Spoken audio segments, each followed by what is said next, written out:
Let's shift our focus to the United Nations' largest ever climate conference. The COP28 meeting is now into its last week. For the first time, the question of whether the world should put an end to the oil age has been central to COP28 Summit. Many countries are trying to join hands on phasing out fossil fuel. However, OPEC is visibly unhappy about this solution to tackle climate change. As COP28 talks head into its final phase, a coalition of more than 80 countries, including the United States, the European Union, and small inland or island nations, are pushing for a deal to phase out oil, gas, and coal. This deal has been strongly opposed by the oil-producing OPEC group and its allies. The Emirati head of United Nations climate negotiations has stepped up pressure on countries to quickly resolve differences over the fossil fuel deal. He has warned that failure is not an option. I want everyone to come prepared with solutions. I want everyone to come ready to be flexible and to accept compromise. And I told everyone not to come with any prepared statements and no prescribed positions. For reports, OPEC Secretary General sent a letter to the group's 13 members and 10 Russian-led allies. In his letter, OPEC has asked its members to oppose any language targeting fossil fuels in a COP28 deal. OPEC's biggest producer, Saudi Arabia, along with Russia, have argued that the focus of the COP28 should be on reducing emissions and not on targeting the fuel sources that cause them. OPEC has stated that COP28 must find realistic approaches to reducing emissions.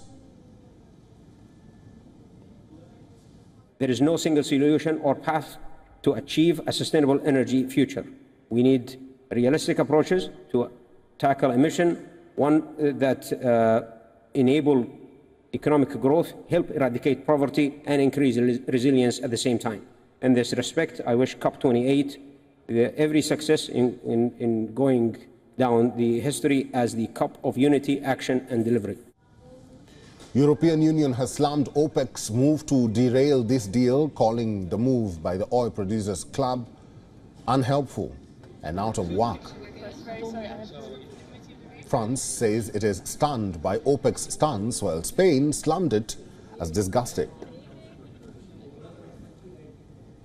Well, the diplomatic way to respond is that clearly is unhelpful, and that doesn't do justice to what we're here for. You know, we're here not to basically pay attention to our narrowly defined national or financial interests. No, we're here to do what is right for the future of the world, for the generations that are here now, and for generations to come. And we need to phase out fossil. This should be the beginning of the end of fossil, and we all have to acknowledge that whether we produce oil, consume oil or not.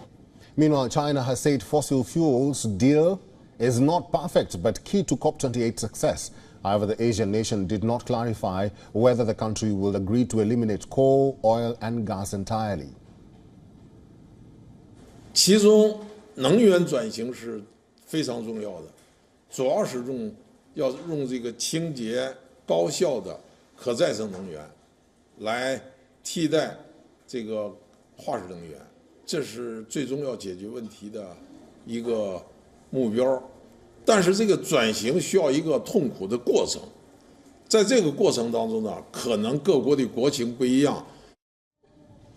Meters away from the plenary session, climate activists staged protest calling for an energy transition.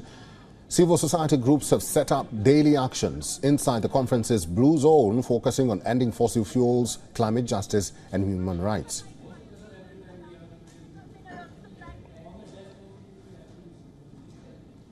WION is now available in your country. Download the app now and get all the news on the move.